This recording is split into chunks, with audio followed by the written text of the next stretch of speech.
kita di mana nih kita nih? Sekarang kita masih di sini nih. Di sini. Oke. Nah, Situ ya. Kita di sini. Nah, sekarang kita lagi pengen belajar nih dari senior supaya nggak ada kesalahan dalam proses pengolahan tanah. Seberapa penting sih Pak pengolahan tanah? Oh, jadi gini, konsepnya kan harus kita bangun sehatkan tanah, sehatkan tanaman. Ini proses paling penting. Penyiapan lahan. Kebanyakan kalau penyiapan lahannya nggak bagus, nanti di pemeliharaannya biayanya akan lebih mahal. Nah, jadi harus kita benar, urutannya harus benar nih. Apa aja Pak urutannya nih ya? Kita mau lakuin hari ini. Yang kita coba hari ini ya, pertama kita harus lakukan berapa pH-nya. Oke, ngecek pH tanah. Cek pH tanah, lantas sudah ketahuan berapa jumlah kapur harus kita kasih. Oke, buat nentuin kapur atau dolomit ya Pak ya? Ya, dolomit. Ya, kapurnya harus pakai dolomit. Ada dolomit ini kan mengandung Mg. Mg ini alat pengangkut lah ya. Jadi sudah tersedia semua, harus diangkut ke tanaman, kemana-mana harus diangkut. Nah, pertama itu yang harus dibangun. Nanti urutannya pertama itu adalah sebelum ngolah, kasih kapurnya dulu. Kasih kapurnya dulu. Kasih kapur, tabur. Itu yang pertama, hitungan pertama, syarat regulasi yang pertama itu satu. Kedua baru kohe. Kohe, oke, dolomit, kohe berarti harus tersedia ya Pak ya? Harus tersedia. Nih saya lihat udah siap semua nih kan. Kapur juga udah siap, tapi jumlahnya berapa? Yang paling gampang nanti kita pakai jumlahnya, nggak harus ngikutin karena kita memakai PTOC yang bagus.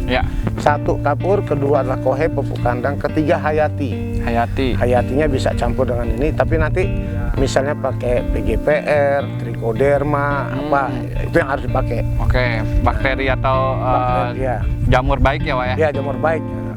Baru nanti yang keempat mau tanam, kasih PTOC. PTOC apa tuh? Jadi saya selalu mengatakan, ada yang mengatakan pakai zeolit itu udah arang, itu jauh lah. Kita pakai yang namanya humic acid. Tapi humic acid yang bagus lah ya, jangan humic acid yang nggak bagus. Cirinya gampang. Cirinya sedikit aja dicairkan ke ini, larut 100%. Nah, itu baru pakai. Dan tidak mengendap. Nah, itu dia. Kalau dicampur dengan pupuk dia nyatu.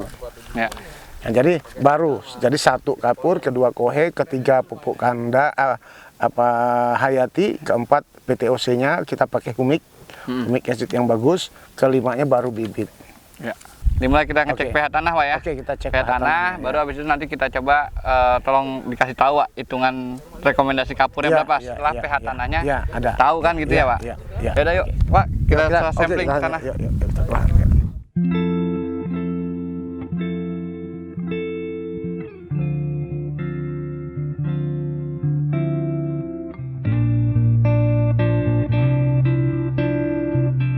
Ambil iyalah 5 titik ke sana, terus kita ambil, kita bikin rata-rata ya. Ini kita ambil misalnya, kita hitung ya, pH-nya kita ambil 1 titik. Ini udah kita tes nih 1,5. Kita ambil terus sana. Kita ambil lagi sini lagi. Ya.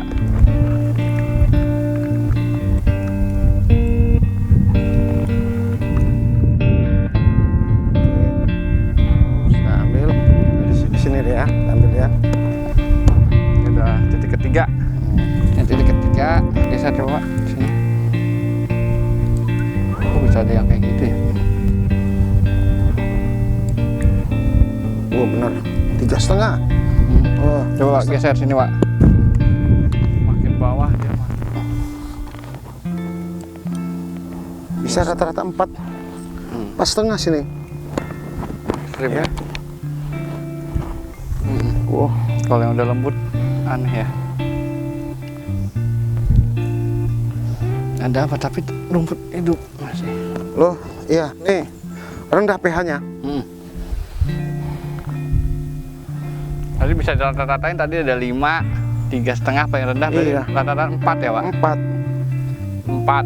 Kalau 4 itu sekitar 8 ton. 8 ton per hektar? 8 ton per hektar. Tapi kan kita pakai PTOC yang bagus, nanti bisa minimal kita pakai 3 ton? 3 ton. Bisa nurunin? Bisa dia naikin ini. Oh, naikin nanti KTK kita diskusi juga ini. Ya udah. Jadi patokan seperti itu. Jadi penting sekali kita tahu pH ya. pH di awal ini kita harus tahu. kita ya pakai alat yang sederhana ini aja lah ya. Mudah-mudahan ini bisa ngebantu. Kenapa? Sifat kapur itu nggak langsung bisa cepat naik dia. Dia perlu paling cepat 30 hari. Tapi kita pakai namanya pembenah tanah yang bagus. Yang saya katakan tadi humic acid tapi yang bagus. Jangan yang ecek-ecek. Jadi cirinya 100% larut dalam air. Tidak ada endapan. Tidak ada endapan. Nah, ini yang harus kita pakai. Ya. Oke. Berarti hari ini kita udah cek pH tanah. Ternyata pH tanahnya bisa dirata-ratakan. Tadi ada yang 5,5, ada yang 3,5, ada yang 5. Kita pukul rata anggap di 4. Iya. Nah, 4 itu ternyata perlu pengapuran sekitar 8 ton kalau tidak pakai humic acid. Nah, kalau pakai humic acid kita bisa turunin karena dia juga sebagai pembenah tanah juga, Pak ya. Iya. Itu bisa mungkin sekitar 3-4 ton, hampir setengah. Tapi nanti kita atur pupuk kandangnya juga jangan kurang. Biasa mau pakai rencana berapa? 2 liter per tanaman. 2 liter per tanaman kali 2 berarti sekitar 30 ton. 30 ton. 1 hektar pokoknya saya tuh pakai sekitar 900 karung. Ya, itu udah kebantu dengan itu, tapi dia kalau udah 30 ton itu bisa dipakai 2 kali tanam lah. 2 kali tanam bisa dipakai. Ya, tapi harus dibantu dengan pembenah tanahnya. Ya. Oke. Dengan hayatinya nanti ya. Oke. Ya. Mungkin jadi sekali lagi 4 hal. Pertama adalah kapur. Ya. Catat ini dulu apa? Diukur dulu pH-nya. pH-nya, baru kita tabur. Habis ini kita tabur kapur. Nah, gini Pak, yang saya mau nanya. Cara aplikasi yang tepatnya seperti apa, Pak? Tahapannya? Ini kan mumpung ini kan baru selesai namanya land clearing, Pak. Ya, land clearing. Nah, sekarang udah tahu pH-nya. Misalnya kita pakai 8 ton. Oke, kita nggak pakai 8 ton. Kita pakai berapa tadi? Sepakat 3 ton atau 4 ton. 4 ton. Ditabur rata. Ditabur rata semua ini baru diolah. Setelah olah pertama, masuk kohenya. Ya. Olah lagi kan. Nah, kohe dengan apa? Pupuk dasar boleh, dasar boleh, hayati boleh, baru diolah, dibentuk dengan bedengan. Sebelum tutup mulsa.